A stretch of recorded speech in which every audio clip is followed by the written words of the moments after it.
Today the honor is mine to eulogize the world-renowned musical icon, Coco T. But how does one eulogize a giant of a man who was multifaceted, multi-talented, and multidimensional? It would take an entire book to give even an overview of his achievements. As a family, we chose to eulogize him from the viewpoint of a father, a husband, and a family man. One of the most consequential dates in history, September 3rd, 1959, Ranford Scott and Sylvia Perrett welcomed a son, and he was given the name Calvin George Scott.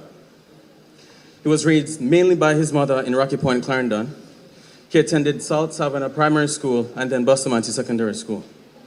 My father was a good student, which is evident from the lyrical content of his songs and his ability to discourse at great length on any topic such as politics, religion, or the music industry. My uncle Gilly remembers him as a student who had a sharp brain and was able to grasp the lessons well.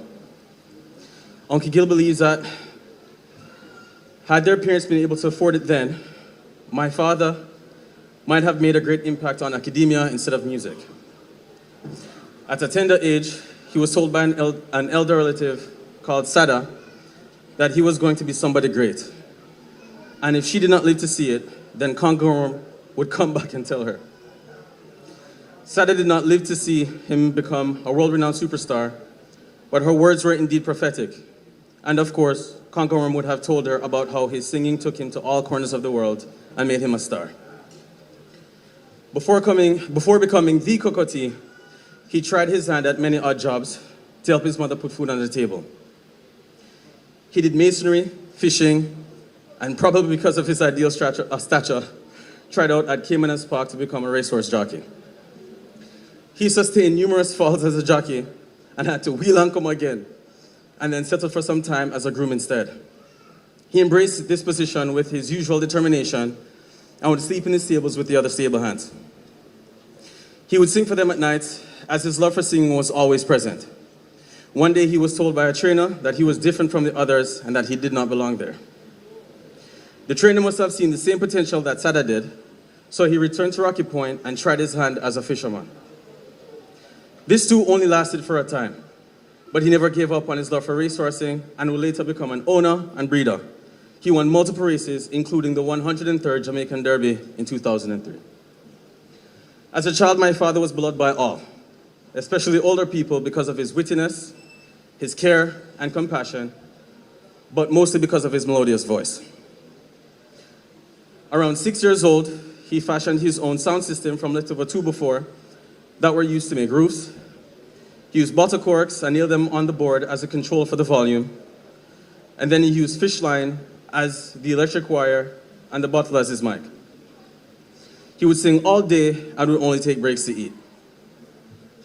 His talent and charisma was such that he attracted older, more mature, and talented musicians who were drawn to this young prodigy. Among them was Roy Messam, who wrote one of his first songs, Searching in the Hills. Other known musicians of that time, such as Frederick Wright, Gladstone Moody, aka Congo, would play and allow my father to be their lead singer despite his young age. His first alias as a singer was Calopi. Now, one question I know must be on some of your minds is, how did he get the name Coco T? There are many legends and folk tales about how he got the name. However, I have some trusted sources who told me that a Miss Lou Stevens is credited for giving him that name. One evening, while he was in Portland Cottage, he told his mother he fell for some hot Coco Tea. Miss Lou teased him about it, and the name caught on and stuck. He was succeeded by 8 children: Rashane, Calvin Jr., Yakisha, myself, along with Jared, Tashana, Jamari, and Kelvin. He was also married to my mother, who he pursued for an extended period before she finally gave in.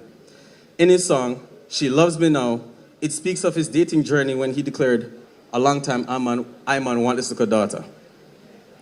My mother eventually gave him a chance to prove his worth one night at a community event where she danced with him, and as they say, the rest is history, proving that Barry Salmon got it right when he declared what one dance can do. As with many relationships, my parents faced their fair share of hardship, and this was compounded by the fact that as my father's fame grew, so did his distance and his time spent away from his family. Now, my mother, of course, sometimes complained about the hiccups in their relationship, and my father would assure her of his commitment to her. On one particular occasion, she pointed out that she wanted a good life, one without pain and strife. And this, ladies and gentlemen, was the basis of his song, Good Life.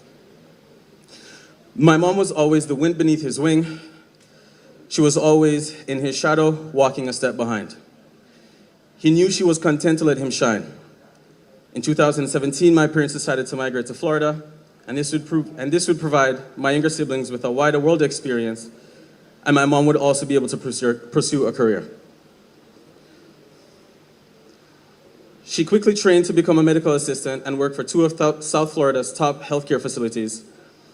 Her career choice would end up being a godsend, as it afforded him with the best healthcare, and he could see any doctor he desired without any issues whatsoever. That being said, my father was not one to follow doctor's orders, as his health battle proved, but if any one of us children even sneezed, he would order us to go to the doctor immediately. When it was pointed out that it was hypocritical, as he avoided doctors while insisting that we should go, he would always say that he lived his life and traveled the world, and we had not yet done so.